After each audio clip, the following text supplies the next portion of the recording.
favorite dishes. This is what we call a spoonbread. We have to give contributions to the Native American Indians who actually have come up with this here recipe. How is it different? A lot of people say, well, how do I make spoonbread?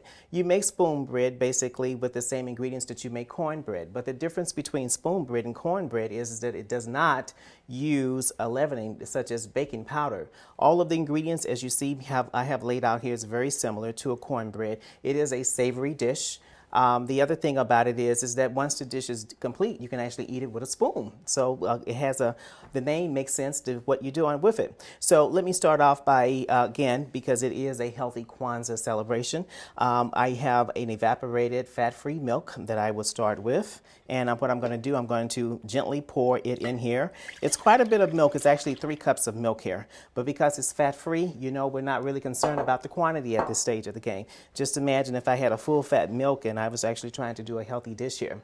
The next, what we have here, I have a really good quality stone ground yellow cornmeal. This is key. You don't really want to get the refined stuff because, again, the flavor is not there. Whereas when this is baked out, you got the good texture, all the other things that comes with it, and of course the flavor. So we're going to just kind of pour this over in. And I have here corn. If it's out of season, you can use fresh corn, of course, if it's in season. If it's out of season, you can use a frozen corn. And what you want to do is actually thaw it out. If there's any liquid, you want to pour off the liquid, and you actually want to have just the corn itself. And so we're going to just get this in. Some of the other things that you can do with this dish, you can easily incorporate perhaps maybe some cheese. Again, keeping in mind healthy, what we could do easily is to use a low-fat cheese or either a low-sodium cheese. What you can also do if you want to have a lot of fun, you can also add perhaps maybe some smoked turkey bacon. Take some turkey bacon pieces in here just to enhance the flavor. And of course, you can always use some sauteed vegetables. If you choose to saute vegetables, maybe you can use some zucchini or either some broccoli or cauliflower. Maybe saute them in a little bit of olive oil. Cool them down first because you don't want this to interfere, meaning that you're going to add something hot into these liquids, because I'm also going to add some egg whites. And this egg white is going to actually not just act as a moisture, but also going to act as a leavening. So again, it's a very flexible and I call very forgiving dish, meaning that you can add whatever you want into it to create flavors. What I also have, just to round it off, is I have a couple of tablespoons, and this here is a spread.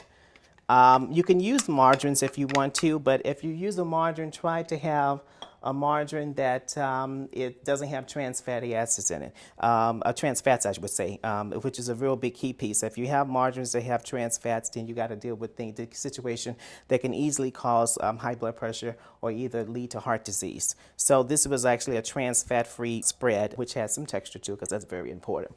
What I also have here, I have a little bit of garlic powder, a little bit of onion powder. This is just as a flavor enhancer.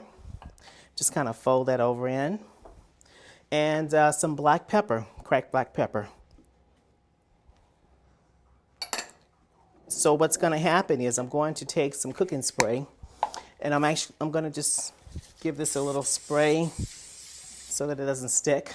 We can get it out easily.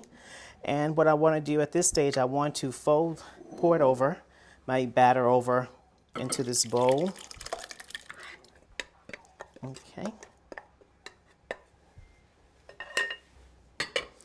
Now what's going to happen is this is going to bake in a preheated 350-degree oven, and it should bake between 40 to 45 minutes. Now the role of that corn, the cornmeal, is that it's actually going to thicken everything up, and you see it looks very soupy here, but within 40 or 45 minutes it's going to really be fantastic. And I'm just going to walk this over to the oven and place this in the oven. And what I have here is a real treat for me, is I have a completed one, and I'm going to sample it. This is what it looks like. Let's slap that out of the way. Once again, being spoon bread, you actually use a spoon to cut in. And it has a custard-like texture. And if you can think of Yorkshire pudding, it's very close to that. Once again, it's a savory dish. And I just want to Sample that. It's very good. Extremely good.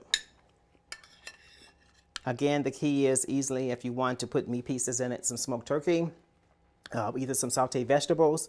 And I think if you add those things in it, you can even get away with just a one-pot meal.